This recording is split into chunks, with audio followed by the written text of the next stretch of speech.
Sabarimala greenfield വിമാനത്താവളം യാഥാർത്ഥ്യത്തിലേക്ക്. കോട്ടയം ജില്ലയിലെ എരുമേലിയിലാണ് കേരളത്തിലെ 5ാമത്തെ വിമാനത്താവളത്തിന് തുടക്കമായത്. ഭരണാനുമതിയും ഭൂമി ഏറ്റെടുക്കൽ നടപടിക്ക് തുടക്കമായത്. 3450 കോടി രൂപ ചെലവിട്ടാണ് കോട്ടയം ജില്ലയിലെ എരുമേലിയിൽ വിമാനത്താവളം സ്ഥാപിക്കുന്നത്. 3500 മീറ്ററിൽ കുറയാതെ റൺവേ നിർമ്മിക്കുക. വിമാനത്താവളത്തിന്റെ നിർമ്മാണ ഘട്ടത്തിൽ ഏകദേശം 8000 പേർക്കും പ്രവർത്തന സജ്ജമാകുമ്പോൾ 600 പേർക്കും തൊഴിൽ ലഭിക്കും. പുതിയ വിമാനത്താവളം വരുന്നത് വിനോദസഞ്ചാരം പ്രോത്സാഹിപ്പിക്കാനും ശബരിമല തീർത്ഥാടകർക്ക് യാത്രാ സൗകര്യം എളുപ്പമാക്കാനും സാധിക്കും. കാഞ്ഞിരപ്പള്ളി താലൂക്കിലെ എരുമേലി സൗത്ത് മണിമല വില്ലേജുകളിലായി ഏകദേശം 2570 ഏക്കർ ഭൂമിയാണ് പദ്ധതിക്ക് വേണ്ടി ഏറ്റെടുക്കുന്നത്.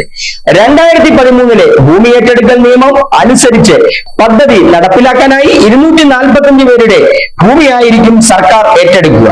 ഭൂമി നഷ്ടപ്പെടുന്നവർക്ക് അർഹമായ നഷ്ടപരിഹാരം നൽകിയ ശേഷമേ ഭൂമി ഏറ്റെടുക്കുമെന്ന് സർക്കാർ അറിയിച്ചു. പുതിയ വിമാനത്താവളം വരുന്നത് വഴി കേരളത്തിലെ ഇടുക്കി, കോട്ടയം, പത്തനംതിട്ട ജില്ലകൾക്ക് പുറമെ തമിഴ്നാട്ടിലെ ചില പ്രദേശങ്ങൾക്കും ഉപകാരപ്പെടും. കേരളത്തിലെ പ്രധാന തീർത്ഥാടന കേന്ദ്രമായ ശബരിമലയിലേക്കും തീർത്ഥാടകർക്ക് എളുപ്പത്തിൽ എത്തിച്ചേരാൻ കഴിയുമെന്നും മന്ത്രി പറഞ്ഞു.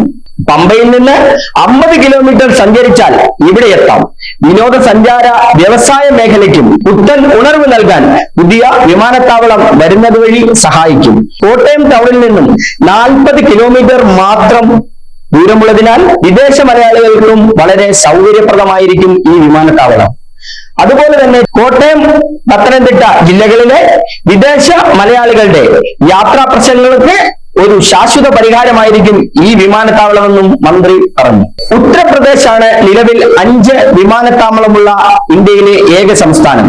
കേരളത്തിൽ തിരുവനന്തപുരം, കൊച്ചി, കോഴിക്കോട്, കണ്ണൂർ എന്നിവിടങ്ങളിലായി 4 അന്താരാഷ്ട്ര വിമാനത്താവളങ്ങളാണ് ഇപ്പോൾ പ്രവർത്തിക്കുന്നത്. ശബരി ഗ്രീൻഫീൽഡ് വിമാനത്താവളം കൂടി യാഥാർത്ഥ്യമായാൽ രാജ്യത്ത് ഏറ്റവും കൂടുതൽ അന്താരാഷ്ട്ര വിമാനത്താവളങ്ങൾ എന്ന പദവി കൂടി കേരളത്തിന് ലഭ്യമാകും.